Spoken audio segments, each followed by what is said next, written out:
Hey guys, welcome back. Tony here at Full Tilt Tony.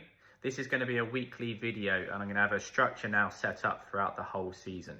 The structure is going to be going through last week's points, the matrix review that we use with the betting data, some data points that you might be interested in, the top 10 players for expected goals for the previous week or the previous couple of weeks, betting data for the next weekend to help us with the captain pick and transfers, the market trends, so looking at the transfer trends, who people are bringing in or selling, and then my bus team for the following game week and potential captain options.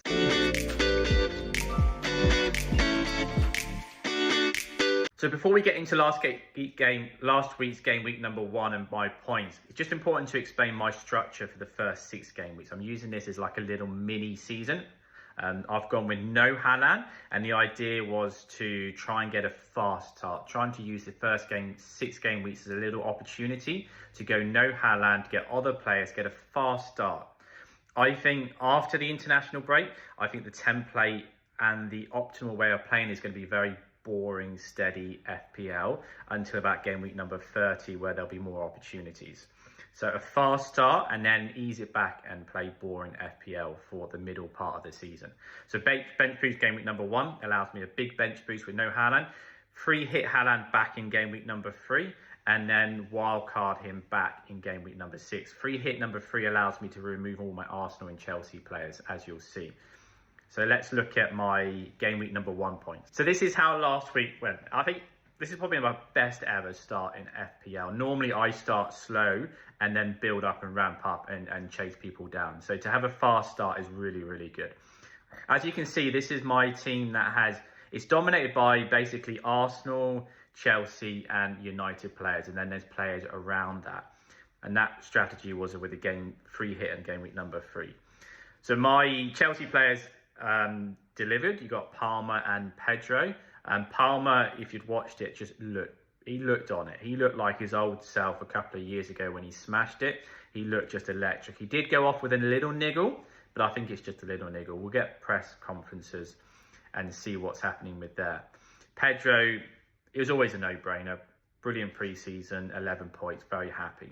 My Arsenal players delivered as well with 26 points across the 3 of them.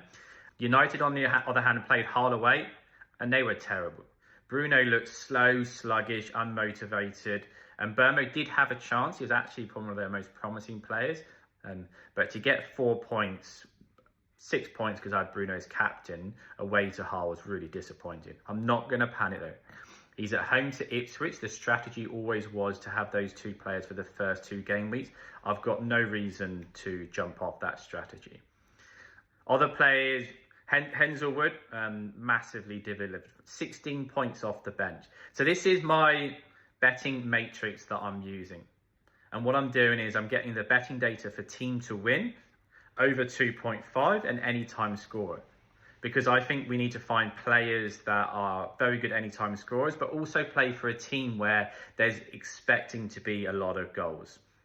So this is the top 10 using the overall score out of 10, and you can see Haaland was at the top, Saka, Semenyo, Burma and Wood.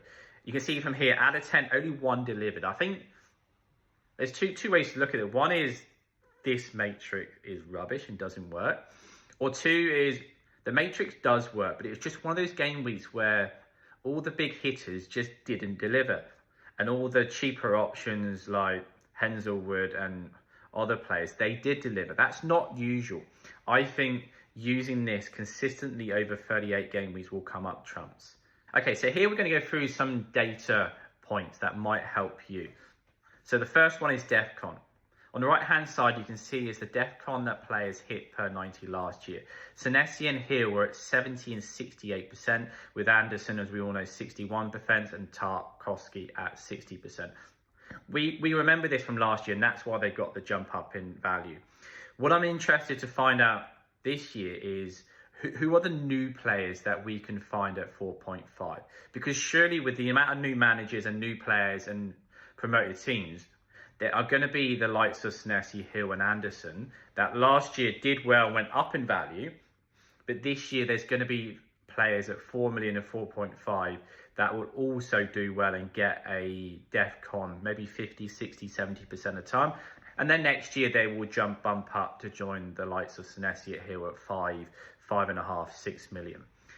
So I'm keen to, before a wildcard over the first 5 game weeks, is find out the percentage of players that are going to hit DEFCON. And then when I wildcard, I'm going to load up with these players. So you can see from here, Egan, massive, 21 DEFCON points. O'Shea from Newcastle. Richards, again, he's on the list twice. He was on the list last year. And then Mendy, Murillo, Bajol, he was on the list last year at 52%, and he's back on the list. And Senesi is on the list there again. So let's use this, accumulate that data over 5 weeks, and then just load up on them when I wildcard at game week number 6. So the next one here is top 10 players with the high expected goals from last game weeks. Every week I will have this data point, but I'll use it for the last 6 game weeks. So we'll just accumulate over the next couple of game weeks. So at top you can see De Croupier, he got 1 goal, Henselwood got 2 goals, and they're both extremely high expected data. Isaac is interesting here, that he was expected to score a goal last game week, but he didn't. So that's promising for this next game week. And then for game week number 3, 4, and 5, well, I'll have him before a wild card. So I'm not going to panic with Isaac. Thiago is high here because he got a penalty, so that bumps up his expected data. Wissa for Newcastle was very, very good. I think we were all quite surprised how well Newcastle did. I think with a new manager and losing all the players they did, we were expecting them to struggle. Wissa looked really promising and with a high expected data. Rodgers at 0.96, again, great value at 7.5. So maybe Rodgers will just be a set and forget with Szoboszlai, who got 0.85. He did get the penalty though, but we all knew with Szoboszlai we were paying that money for the guy that's just going to be a set and forget, and he's just week in, week out, he's just going to jam points.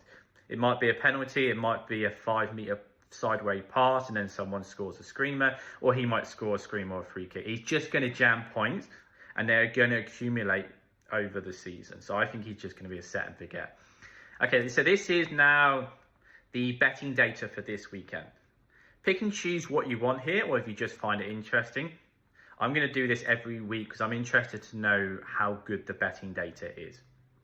So as we discussed before, this is the betting data for teams to win is the first column. And as you can see here, it is dominated by United, Liverpool, Arsenal and City. No surprise there. And no surprise, United are first because they're home to Ipswich at 1 point. So they're expected to win at 1.42. And they're expected at 1.61 for goals over 2.5. So what this is telling us is that United should win, and it should be a high-scoring game. Next, we've got Liverpool. They've got quite a few players here. They're at home to Nottingham Forest. They're expected to win at 1.45 and for 3 or more goals at 1.57. Arsenal, away to Villa, who are terrible. They're expected to win at 1.53 and at 1.8 to score 3 or more goals. And then City, as we expect, at 1.6 to win and at 1.66 for 3 or more goals. The next column here is anytime scorer. So Haaland at top at 1.61. You got Sesko. Now, is Sesko going to start? I don't know. He did come on and he played all right. So he might or might not start. The betting algorithms are thinking that he is going to start. Isaac at 1.95. That's promising. He's in my team. Abermo and Bruno make the list. And also Gakpo with his goal is at 2.5. And then Rashford, who didn't start but also came on and did pretty well. The next column is goals or assist. And this is where the likes of someone like Bruno suddenly makes the list. You take that column out, he doesn't make the top 10. But for goals or assists, he does make the top 10 at 1.57, just behind Haaland. The final columns I think we should use to look at our options for captains or transfers, or when we wild card to see what the accumulation is over 5 or 6 game weeks. So on the right hand side, he's got Alan leading the way again at 6.3 out of 10. Sesko at 6.0, Isak, we've got Gakpo and Bruno making a list there at 5.4, 5.6. So I'll keep the tracking record of the percentage of correct decisions that the betting algorithm made. But also, I think it's quite good for if you're making transfer decisions and they're kind of 50-50 or the captain's 50-50. You could go with research. You could go with just a pure emotional gut feeling, and that's fun, right? To go with who you think might win. Or if you're really torn, use the betting data and the betting algorithms to help you make a decision. Because therefore, you're focusing on the process. If the outcome is great, good. If the outcome is bad, you can go back to the process and say, well, the process was correct, it's just the outcome didn't happen. And I think that's what happened in game week number 1. It's just the outcome didn't happen, but the process was solid. Okay, so now let's look at what the market is doing. Who is everyone buying and selling? So these are the top 10 transfers in as of now. And at top, it's no surprise, you get 17 points. De Kruger has got 209,000 managers have already brought him in. They brought in Sangara as well. He got a 14-pointer. That guy's a DEFCON monster. He also got two assists. I think come wildcard game week number 6, I think there's a bit of a template forming here where there's going to be a couple of players that are completely set and forget. Sangara, Konza when he starts for Arsenal. I think it's just a matter of when. I think Mosquera was the backup defender with Gabriel and Saliba. So he was signed and in the structure for Arsenal as the backup player. I don't see why they've brought Konza in. He's going to remain the back. He's going to then suddenly become first choice and Konza's going to be the backup. Konza, I think, will start and be first choice. So I think Sangara, Konza, Haaland as and when he starts scoring, Pedro, potentially Palmer, and then maybe 2 other Arsenal players. That is going to become such a strong template of 7 or 8 players. Again, why a fast start I think is really important. Odegaard looked like the player he looked at the World Cup. Very exciting and was everywhere, and that's why 146,000 managers have brought him in. So Bosley, again, just looks like a set and forget. And Havertz possibly an option. I don't know. We just don't know with the rotation at Arsenal who's going to play, whether it's Havertz or Gyökeres. Transfers out. Pedro Porro just didn't play, so everyone's transferring him out. Konza is being transferred out. I don't quite get why he's being transferred out. Maybe because he's just not starting. But I think that's people jumping the gun here. I think, like I said, he'll become first choice very soon. Gyökeres didn't start, transfer him out. Bruno, people have obviously seen it, had enough. He looked terrible. Again, I think that's just knee-jerking. Watkins, don't know what's going on with Watkins.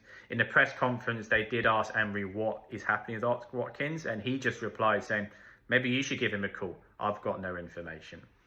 And Burmo, for obvious reasons, and Gibbs, White, Sarr and Rice. Sarr he wasn't in the squad. Apparently there's rumours that he has refused to train and wants to move out along with Mateta. So I think Crystal Palace are just a complete void. If anything, you could target players that are playing against them. Okay, so this is my setup for this weekend. The difficulty here for me is who am I going to bench? I've got basically Palestra didn't play. I need to work out and look out for press conferences and team news to understand why not.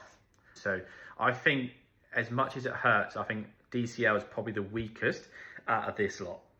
Maguire, maybe, but then they're at home to Ipswich. I do believe that's a good fixture and I should keep him in my team. Henselwood, although he got 16 points, is going to sit on the bench. And this is my bus team, and this captain will be on Bruno at home to Ipswich. I think United being at home would just be another beast. I think playing away to a promoted team such as Sunderland playing Ipswich, they found out as well. It's just difficult. It's difficult to play away from a promoted team, the atmosphere, the buzz, etc. United will be home, Bruno will be at home, and they're playing Ipswich. So this is my plan, and then next week I'm going to free hit, remove the 3 Chelsea players, probably move 2 out of 3 Arsenal players, keep Isaac, bring in 3 City, 3 Liverpool, 3 Villa players who all play in the promoted teams. So I'll have 9 players playing promoted teams next week, and then game week number 4, we'll see what happens. So this is the plan. If you've enjoyed this video, this is the structure every single week for the rest of the season. Hit like, hit subscribe, make any comments in the video if you've got any questions or if you want help with any transfers, etc. Hope you've enjoyed it and see you next week. Good luck.